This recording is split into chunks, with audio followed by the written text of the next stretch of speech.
Welcome to the Deep Dive. Today we're plunging into a topic that really has the power to change your life. Mm-hmm.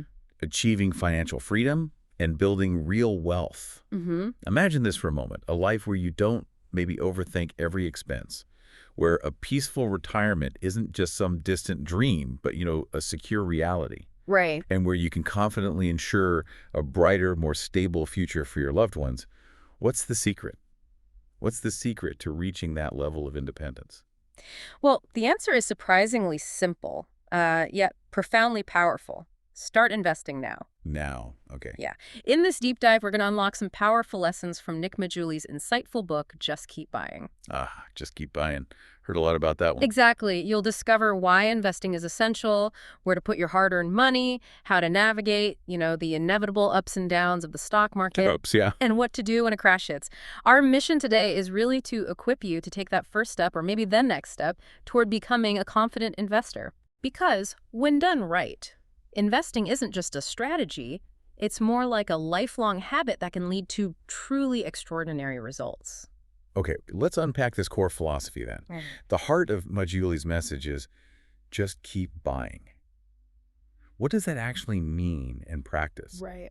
It sounds simple, but it's this powerful idea. Consistently investing in a diversified portfolio, regardless of what's happening in the market. Mm-hmm. Regardless. Doesn't matter if prices are high or low, if it's a booming bull market or, a crashing bear market. The key is to keep buying. Because keep going. Think of it like paying your rent or your grocery bills. Investing should become this regular, non-negotiable part of your routine. Makes sense. And this approach, it doesn't demand perfect timing or some kind of secret knowledge. All it really needs is discipline and commitment.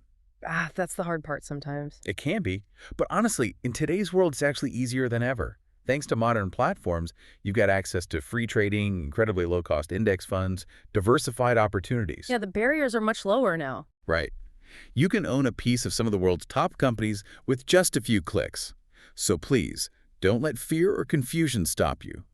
The process is much simpler and, frankly, far more rewarding than you might imagine. Let's start digging into how you can make that happen. So, we've talked about the dream, the goal of financial freedom.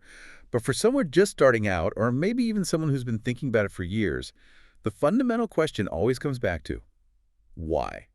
Why invest at all? What's the real payoff here? That's exactly the right place to start. Our research highlights 3 really powerful reasons why you should absolutely start investing today. Okay, 3 reasons. Yep. First, to save for your future. Second, to protect your money from that quiet erosion of inflation. And third, to convert your human capital into lasting financial capital. Okay, let's break those down. Saving for the future. That seems obvious, but maybe unpack it a bit. So look, there will inevitably come a day when you may no longer be able to work, or perhaps you simply won't want to work anymore. The goal. Exactly. But if you start investing today, you'll create a reliable source of income for yourself, even in old age. That means true financial independence long after your working years are behind you. And what's fascinating here is the research on visualizing your future self. It can be a really powerful motivator. How so? Well, in one experiment, participants were shown these digitally aged photos of themselves, an image of what they might look like decades later. Oh, wow. Okay. And surprisingly, those who saw these future images actually invested 2% more in their retirement accounts compared to those who didn't. Just from seeing the picture. Just from seeing a realistic version of their older selves. It made them more serious about preparing.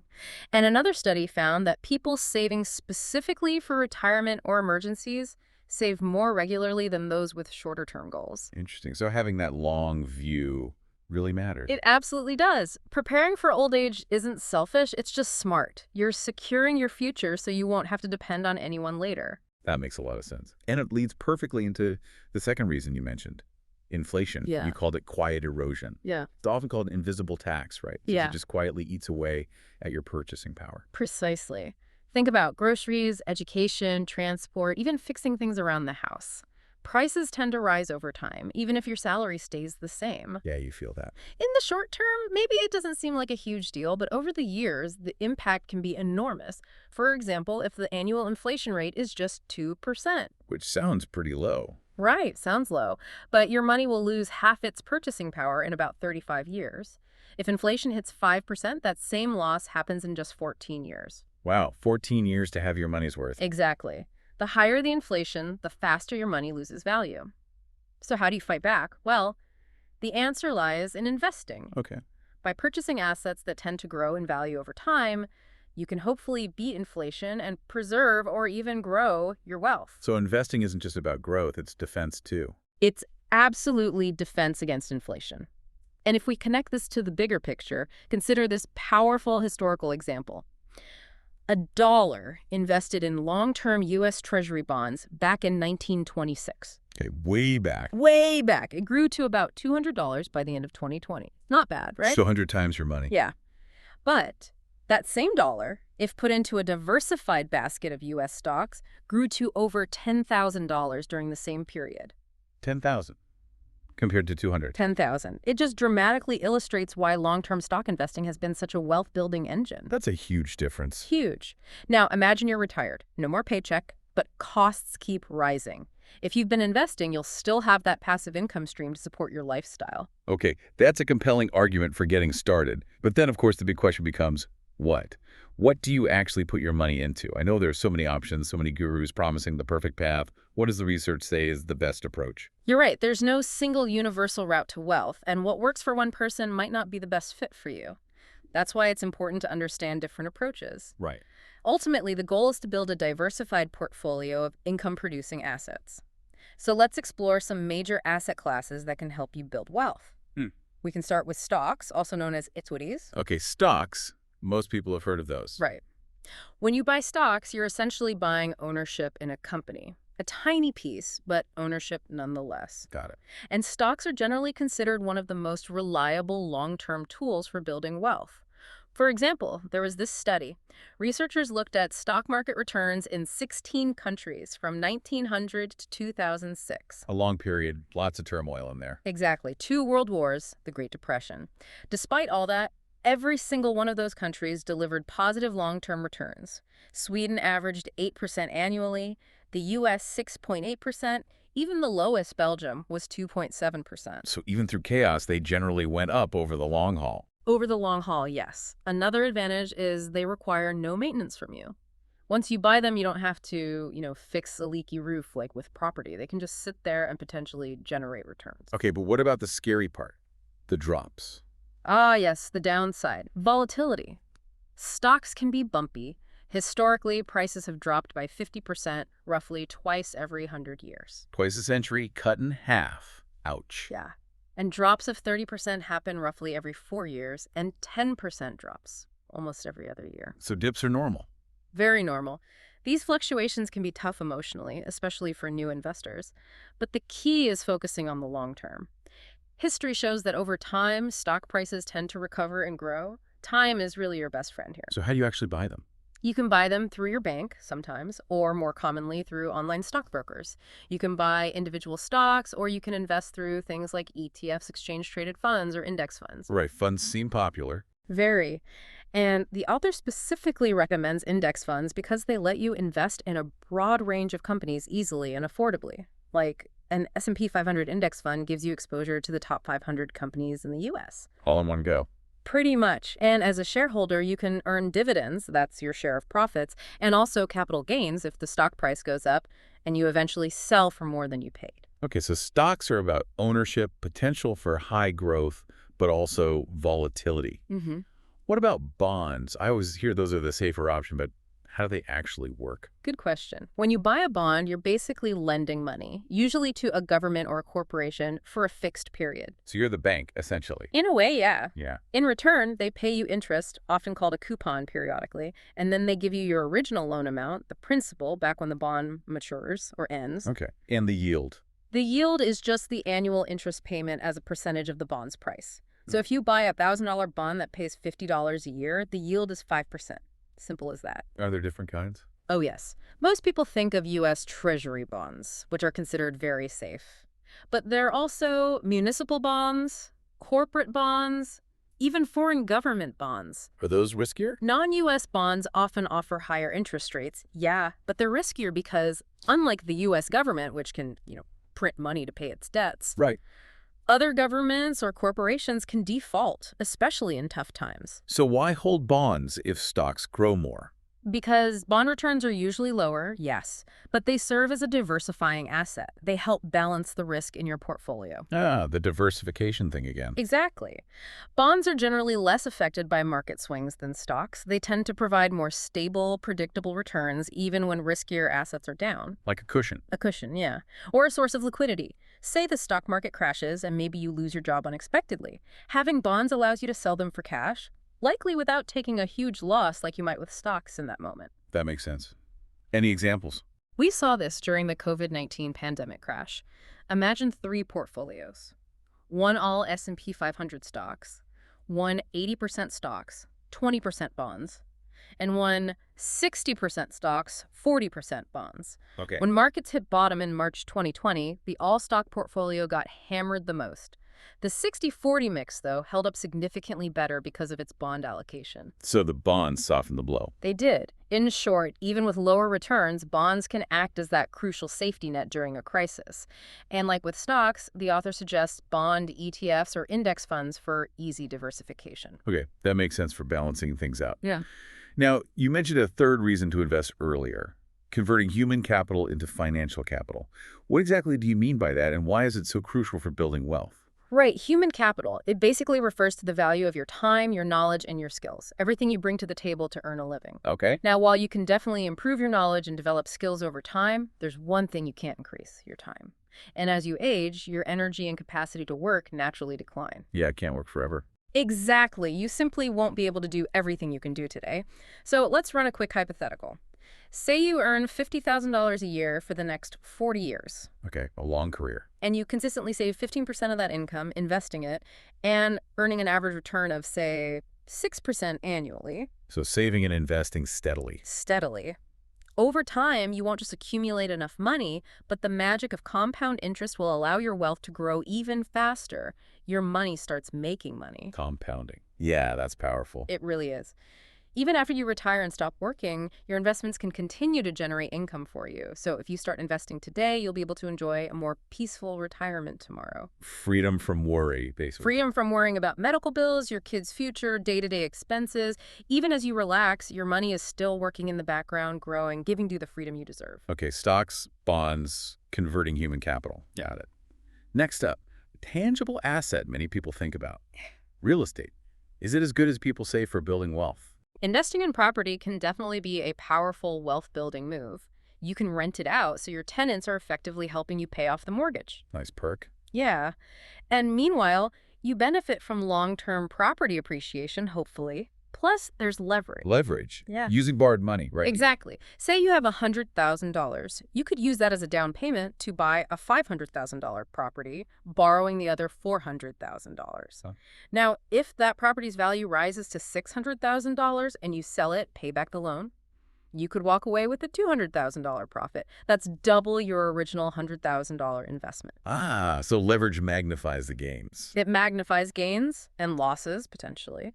But fortunately, large real estate crashes are relatively rare, and over the long term, property generally appreciates. What are the downsides, then? Can't all be easy. Definitely not. Being a landlord involves work. Managing tenants, maintenance, maybe listing on Airbnb, it takes effort. Yeah, leaky toilets at 2 a.m. Exactly. And unlike a stock fund, a single property isn't diversified. You're taking on concentrated risk. If that specific property has issues or the local market tanks, you could suffer significant losses. So more effort, more concentrated risk. Right. But if you like the idea of more control, tangible ownership, real estate might be for you. Just make sure you do thorough research, maybe consult experts, and prepare for the complexities. Okay. But what if you like the idea of real estate income but don't want to be a landlord? Yeah. I hear about REITs. How do they fit in? Ah, REITs, real estate investment trusts. They're a way to invest in real estate without managing properties yourself. How do they work? They're basically companies that own and operate income-generating real estate, think apartment buildings, shopping malls, office towers. As an investor, you buy shares in the REIT. Like a stock. Exactly like a stock. And you earn dividends from the rental income and property appreciation the REIT generates. By law, REITs actually have to pay out 90% of their taxable income as dividends. 90%, that's high. It is. That's part of their appeal. There are different types, residential REITs, commercial REITs, etc. And you can buy them like stocks if they're publicly traded, or sometimes through private funds or crowdfunding platforms. So easier than buying property directly. Much easier. And again, the author suggests REIT index funds for diversification across many properties and types of REITs. What about risk? Are they safer than owning property directly? Well, they're diversified, which is good. But while REITs often perform well in good times, sometimes even outperforming stocks, during market crashes, they tend to fall just as hard, if not harder. Ah, so not really a safety asset like bonds. Not really. They're generally considered more of a risky, growth-oriented asset than a true diversification tool against stock market downturns. Okay, interesting distinction. So looking across these main classes, stocks, bonds, real estate, REITs, what's the general return picture we should have in mind? Roughly speaking. Yeah, roughly. Based on historical data cited in the research, stocks typically offer somewhere in the 8% to 10% average annual compounded return range. Bonds are usually lower, maybe 2% to 4%. Much lower, yeah. Real estate, direct ownership with leverage, can potentially provide 12% to 15%, but with more effort and risk. Right. And REITs generally fall somewhere between stocks and direct real estate, maybe 10% to 12%. Are there other, maybe less common opportunities people might consider? Sure. Things like investing in small businesses, franchises, or even angel investing in startups can offer potential returns of 20–25% or more, Right. but obviously come with very high risk and effort. Right, very different game. Very different. Farmland is another one, sometimes offering 7–9% returns and acting as a hedge against inflation. Royalties from things like music or patents can yield 5–20%. Okay. What about things like crypto, gold, art? Well, the source material is pretty clear that assets like cryptocurrencies, gold, and artwork don't typically provide reliable income streams in the same way. They're considered highly speculative. Their value depends entirely on someone else paying more for them later. So maybe part of a portfolio for some, but not core income producers. Exactly. Depends heavily on your personal risk tolerance and understanding of those specific markets. Now here's a piece of advice in the book. Just keep buying. That might actually surprise some people, especially those who enjoy following specific companies. It strongly advises against buying individual stocks. Why would that be the case? Yeah, it's counterintuitive for some, right? But there are two strong reasons given. One is financial, and the other is, well, they call it existential. Okay, financial first. Why is picking stocks supposedly a bad idea financially? Well, the core argument is this. Even the world's best professional investors, people with teams of full-time analysts, advanced research tools, they consistently struggle to outperform simple index funds like the S&P 500 over the long term. The pros can't reliably beat the average. Largely, no. Research shows that nearly 75% of actively managed funds run by these pros trying to pick winners, fail to outperform their benchmark index over a 5-year period. 3/4 fail over just 5 years. Wow. Yeah. So if these highly trained teams can't consistently beat the market average, what are the chances that an individual investor, maybe doing research in their spare time, will? Slim, presumably. The odds are not in your favor, and studies on individual stock performance make it even clearer. One paper, Do Stocks Outperform Treasury Bills? Found something stunning. Between 1926 and 2016, Okay, long period again. only the top 4% of U.S. stocks were responsible for all the market's outperformance compared to safe Treasury bills. Only 4% drove all the gains above the safest investment. All of it. Meaning the other 96% of stocks either underperformed T-bills or failed to deliver any meaningful return at all collectively. So you have a 96% chance of picking something that doesn't actually drive wealth creation long term. That's the implication. What are the odds you'll consistently pick stocks from that winning 4% rather than the underperforming 96%? It's incredibly difficult. Any other data points? Well, consider the Dow Jones Industrial Average from March 1920. Of the original 20 companies in that index, none of them are still part of it today. None. Even the biggest names back then. None. It shows that even the biggest, most successful companies don't stay on top forever. Picking the right stock for the very long term is far harder than it seems. Beating the market is rare. So the smarter choice financially is Owning a low-cost, diversified index fund or ETF.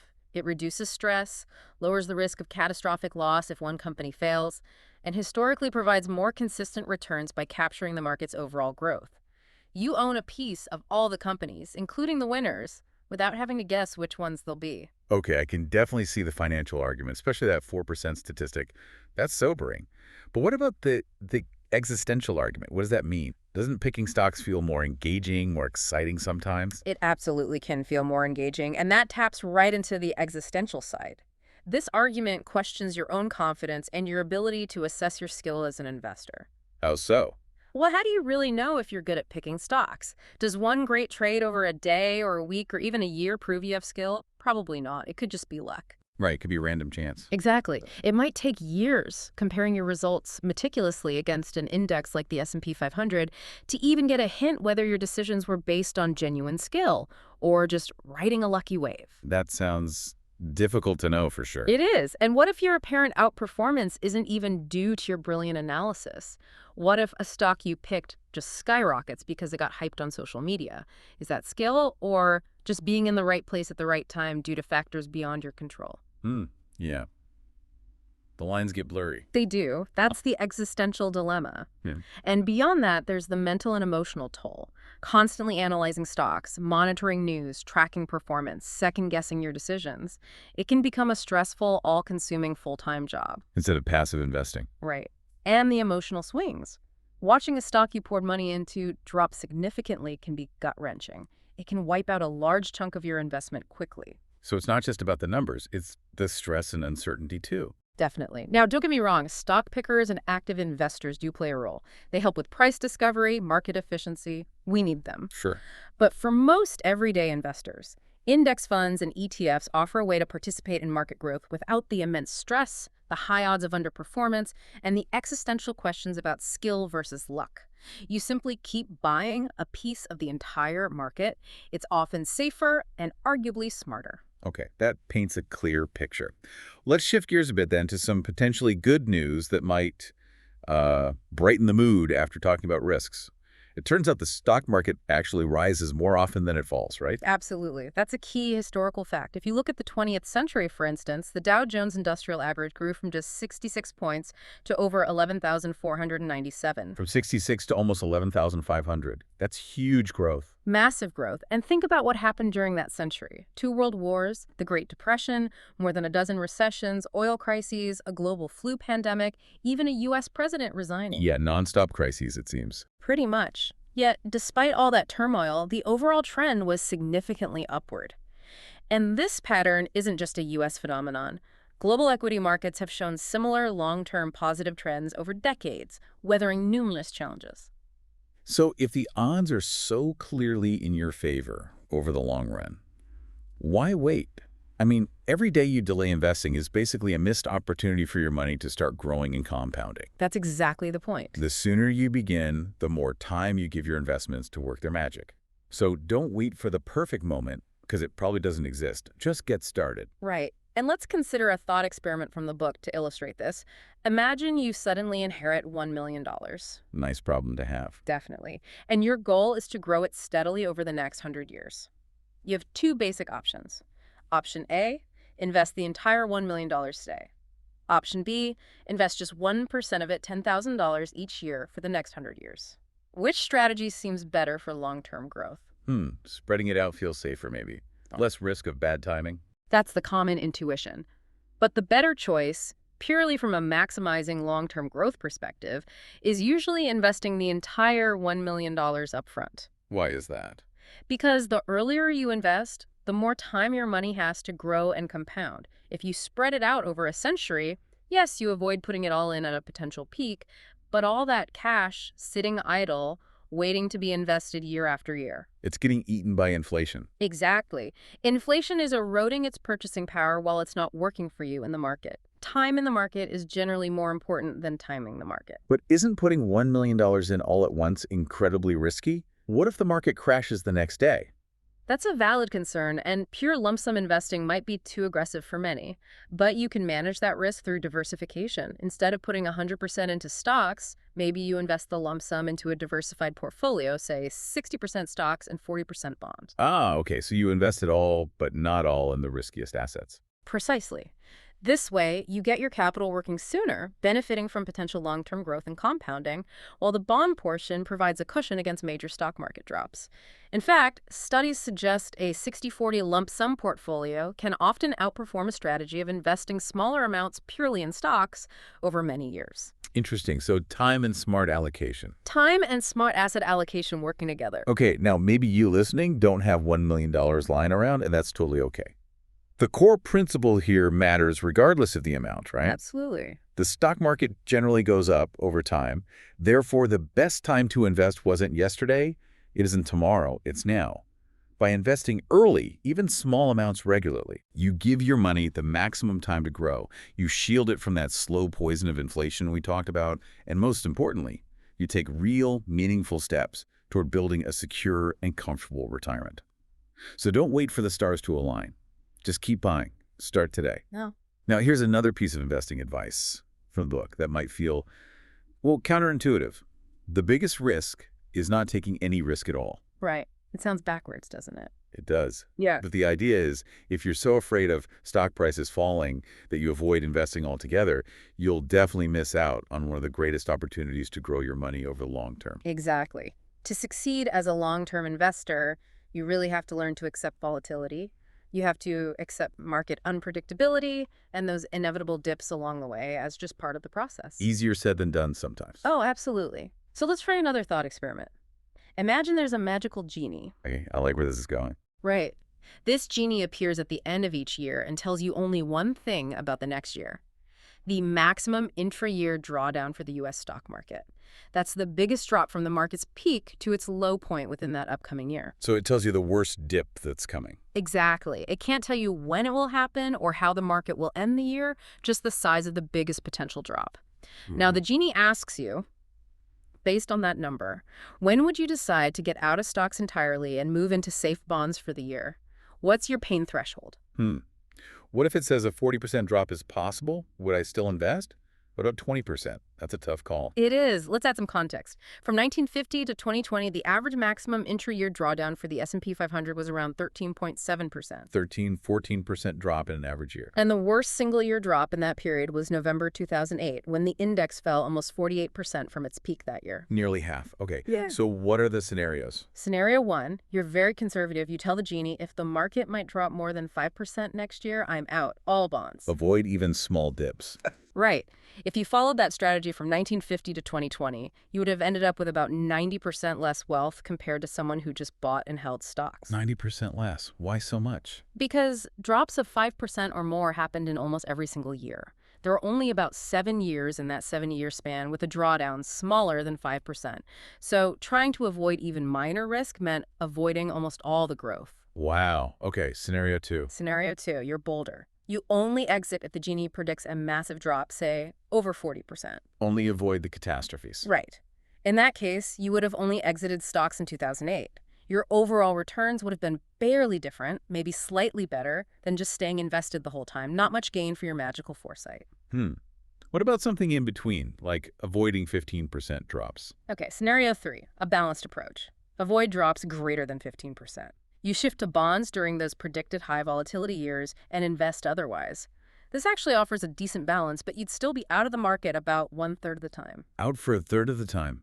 Missing potential gains then, too. Exactly. And if you tighten that tolerance, say, you try to avoid 20% or 30% drops, you end up staying in during some of the worst periods anyway and potentially losing money because predicting the exact level is impossible. Right. And now for the catch. Now for the catch. There is no genie. There is no genie. That's the reality.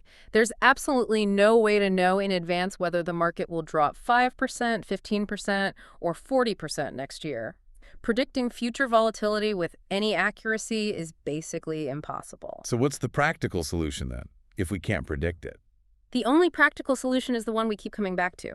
Diversify your portfolio. Diversification again. Again, by investing across a variety of different asset classes, stocks, bonds, maybe with some real estate exposure, international assets, you reduce your portfolio's overall exposure to the wild swings of any single part of the market. So it smooths the ride. It helps smooth the ride. Diversification won't eliminate volatility entirely. You'll still see ups and downs, but it can help you manage it, stay invested with more confidence, and sleep better at night. So the takeaway is, Except that volatility is part of the game. It's the price of admission for potentially higher long-term returns from assets like stocks. If you genuinely feel you couldn't handle seeing your portfolio drop by 50%, which historically happens maybe once a century, then maybe heavy stock investing isn't for you. Be honest with yourself about risk tolerance. Exactly. But if you can stomach the bumps, understand they're normal, and stay the course with a diversified plan, that's how you win the long game. Because in the world of investing, fear is incredibly expensive and patience is incredibly powerful. Let's talk about a specific moment of fear. The COVID-19 pandemic. It shook the entire world, and the financial markets absolutely plunged. By March 23, 2020, the S&P 500 index had fallen something like 33% from its recent high. A brutal fast drop. Yeah. If you were an investor then, watching the news, seeing lockdowns, businesses closing, just overwhelming uncertainty, what would you have done? Panic and sell. Huh. Or hold your ground. It's the ultimate test, isn't it? Well, there's a famous quote from Baron Rothschild, an 18th century banker, that gives us some perspective here. He supposedly said, "The best time to invest is when there's blood in the streets." Sounds pretty grim, but what's the meaning? He apparently made a fortune during the chaos surrounding the Battle of Waterloo, buying when everyone else was fleeing in panic. His philosophy, which still holds true, is that opportunity is often greatest when prices are at their lowest and fear is at its highest.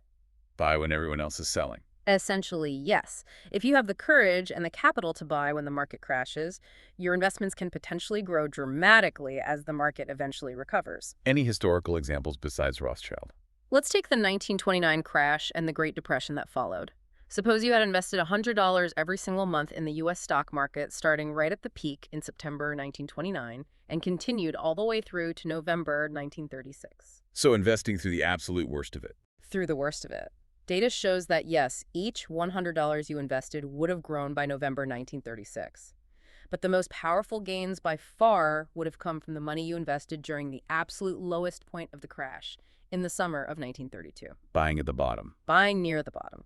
Those $100 investments made in mid-1932 would have grown to around $440 by late 1936, more than 4 times their original value in just over 4 years. Wow. So buying during the pain yielded the biggest rewards later. Exactly. And you mentioned this kind of explosive growth during a recovery isn't unusual. No, it's quite typical. Most major market crashes historically have been followed by recovery periods with gains of 50% to 100% or even more. Why does that happen mathematically? Why are the recovery gains often so large percentage-wise? It's simple math, really. Recovering from a loss requires an even bigger percentage gain. Think about it. If you lose 10%, you're down to 90. To get back to 100, you need to gain 10 on 90, which is an 11.1% gain. Okay, need a bigger percentage gain back. Right. A 20% loss requires a 25% gain to break even. And a 50% loss, if your $100 becomes $50, you need to gain $50 on that $50 base. That's a 100% gain just to get back to where you started. The deeper the hole, the steeper the climb out needs to be percentage-wise. Exactly. If you plot it on a graph, it's an exponential curve. So let's go back to March 23rd, 2020. The S&P 500 was down 33%. According to that math, it needed roughly a 50% gain to return to its previous high. Which sounds like a lot. It does. But guess what? It achieved that 50% gain in just about 6 months. Investors who had the courage to buy during that crash or just held on saw their money grow incredibly fast during the recovery. 6 months to recover from that huge drop. Remarkable. Still need more proof. Okay, let's look at the data from every time the U.S. market dropped by 30% or more, going back about a century, from 1920 to 2020. Okay, all the big crashes. If you had invested during those drawdown months, your chances of earning less than 5% annually over the following years were actually less than 10%. So very low chance of poor returns if you bought in the dip. Very low. And more than half the time, you would have earned over 10% annualized returns going forward. Now, here's the real kicker. If the market had dropped by 50%, The really scary ones. and you invested at that point, your odds of earning over 25% annualized returns in the subsequent years were greater than 50%. Better than a coin flip to get massive returns after a 50% crash. Better than a coin flip. So the data strongly suggests there's no need to fear market crashes, assuming you have a long time horizon. They often present the best opportunities to invest and accelerate your wealth growth. And how long do recoveries usually take? Historically, markets tend to recover completely from major crashes within a few years, or at most maybe a decade in tougher cases. Okay. But what if? What if this time is different? What about inflation wiping out the gains? People worry about that. That's a common fear. But there was a comprehensive study looking at 39 countries, going way back from 1814 to 2019. It found that the probability of long-term inflation actually overpowering long-term stock market returns over a 30-year period was only about 12%. So only a 1 in 8 chance that inflation wins over stocks long term. Roughly, yes. The odds are still heavily in favor of stocks outpacing inflation over long stretches. Now here's one last perspective that always sticks with me, addressing that. What if I invest at the absolute worst time? Fear. You might think, what about Japan? Their market peaked in December 1989, and, well, it's been a rough few decades. The classic example of a long stagnation, yeah. If you had invested a lump sum right at that peak in 1989, you might still be underwater today, over 30 years later. This sounds terrifying. It does. Lump sum at the absolute peak of a multi-decade bubble is brutal. But what if instead of a lump sum, you had followed the just keep buying philosophy? What if you had invested just $1 a day consistently into the Japanese stock market, starting way back in 1980, continuing through the peak, the crash, the lost decades, all the way to 2020? So steady, consistent buying through thick and thin. Exactly. Even with the massive crash and the decades of poor performance, that consistent $1 a day investment would have actually earned a small positive return over those 40 years. Even in arguably the worst-case modern market scenario. Even then, that right there is the power of consistency. That's the power of just keep buying. Wow. So ask yourself, listener, when the next crisis hits, and it would end as it, will you sit on the sidelines, paralyzed by fear? Or will you take action, maybe even increase your buying while others hesitate, and position yourself for those potential massive recovery gains? Because the truth seems to be, those who invest during a crisis don't just survive, they often build real, substantial wealth. Okay, so the core message is just keep buying and investing consistently through ups and downs. Then comes arguably the hardest decision in investing for many people. When do you actually sell? Yes, the selling decision. It's tough. We all know the emotional traps, right? Holding on just a little longer, hoping for even more returns? Or conversely, feeling that urge to sell immediately to avoid any potential future losses. What's the smart approach here, according to the book? To avoid falling into that emotional trap, the key is clarity. You need to be really clear about why you're selling. The cardinal rule is never sell impulsively based on fear or greed. Okay, no emotional selling. Right. Instead, you should generally only sell for specific, logical reasons. The book highlights 3 main ones. First, to rebalance your portfolio back to its target allocation. Second, to exit or reduce a concentrated position. And third, simply to fulfill a financial need or, enjoy your life. Rebalance, reduce concentration, or spend it. Got it. Outside of those 3 reasons, you should generally avoid selling just to, say, dodge taxes temporarily or try to time the market by getting out before a predicted dip. Because market timing is so hard, as we discussed. Exactly. And remember, sell at the right time for your plan, not necessarily in haste. As we've established, the market tends to rise more often than it falls over the long term. Selling too early means you might miss out on significant future growth. So the default is hold, or keep buying. Selling is the exception for specific reasons. Yeah, that's a good way to put it. The smart move is often to buy now, hold long term, and maybe sell gradually later based on your plan, maximizing your long-term wealth. Okay, let's dig into that first scenario, selling to rebalance your portfolio. How does that work? So when you start investing, you usually set a target allocation based on your goals and risk tolerance. A common example is maybe 60% in stocks and 40% in bonds. The classic 60-40 mix. Right. If you start with $1,000, that's $600 in stocks, $400 in bonds. But over time, because stocks generally have higher returns than bonds, They grow faster. they grow faster. Your portfolio will naturally drift. That 60% stocks might become 65%, 70%, even 75% or more if you never rebalance. So it gets riskier than you originally intended. Exactly. Your asset mix drifts far from your plan. That historical example, $1,000 invested 60-40 in 1930, if left untouched for 30 years, could have become 75% to 95% stocks by 1960 just due to stock outperformance. Wow, almost all stocks eventually. Yeah. But if you had rebalanced, say, annually, your allocation would have stayed much closer to that original 60-40 target. How does rebalancing actually do that? Well, when stocks have done well and become overweight, say 70% of your portfolio, rebalancing typically involves selling some of those winning stocks and using the proceeds to buy more of the lagging asset, the bonds, to bring it back to 60-40. So you're locking in some gains and moving them to safer assets. Precisely. You lock in gains and shift profits into safer assets. Now, it's important to note the primary goal of rebalancing isn't necessarily to maximize returns. Sometimes, letting the stocks run might lead to slightly higher returns. Right. The main goal is to control risk. It keeps your portfolio aligned with your comfort level and prevents it from becoming far riskier than you initially planned. Okay. Risk control, not return maximization. How often should you do it? Annual rebalancing is often the most practical approach. You just check it once a year, maybe on your birthday or during tax season, and make adjustments if needed. It means less monitoring, less stress. Trying to rebalance constantly whenever it drifts by a few percent can be inefficient and potentially trigger more taxes. Makes sense. Now, Yes. is there a way to rebalance without selling? Selling triggers taxes sometimes. Yes. And the author actually recommends this approach, especially during the accumulation phase when you're still adding money. Okay, how does that work? Instead of selling your winners, the stocks that have grown, you simply direct your new investment contributions towards the lagging asset, the bonds. So if your portfolio drifts to 70% stocks, 30% bonds, instead of selling stocks, you just put your next $100, $1,000 entirely into bonds until the allocation gets back closer to 60/40. Ah, so you Clever. rebalance by buying the underweight asset. Clever. Yeah. This way, you avoid potentially triggering capital gains taxes by selling winners, and you continue your habit of investing regularly. It's especially useful during market downturns when buying more of the beaten-down asset can yield better long-term results. But does that work forever? What if your portfolio is huge? Good point. This strategy works best for investors still actively saving and adding new money. If your portfolio has already grown significantly, just adding new contributions might not be enough to correct a big imbalance. In those cases, selling some winners to rebalance might become necessary, but the principle is to minimize selling where possible.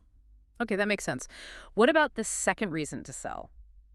Exiting a concentrated position. This often happens with company stock, right? Exactly. A concentrated position means having a large chunk of your wealth tied up in a single asset, most commonly stock in the company you work for, maybe through equity compensation like stock options or grants. Yeah, that can build up over time. You can.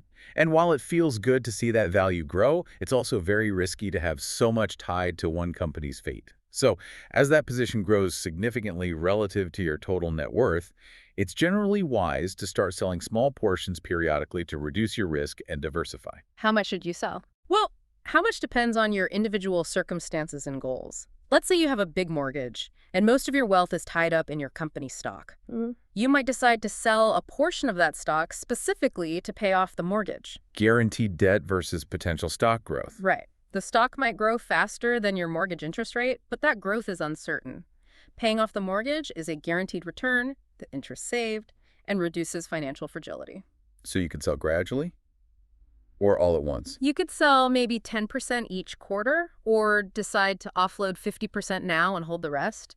The specific plan is up to you, but the general rule is don't feel obligated to sell it all at once. Why not? Two reasons mainly. First, selling a huge chunk at once can trigger very large capital gains taxes in 1 year. Second, there's the potential for regret if the stock price shoots up right after you sell everything. Selling gradually smooths things out. Makes sense, but you should probably sell some eventually. Generally, yes, to diversify. Remember that statistic about individual stocks often underperforming indexes over the long run. Reducing concentration is usually a prudent move. Ask yourself what level of single stock risk you're truly comfortable with and plan your selling strategy accordingly. Okay? And finally, the third and maybe the most life-affirming reason to sell, simply to enjoy your life. That sounds like a great problem to have. It absolutely is, and it's crucial to remember this. Whether it's funding a comfortable retirement, taking that dream vacation, paying for your children's education, covering healthcare costs, or helping loved ones, using your money for things that matter to you is not a failure. It's the whole point. Right, money is a tool, not just a score. Exactly.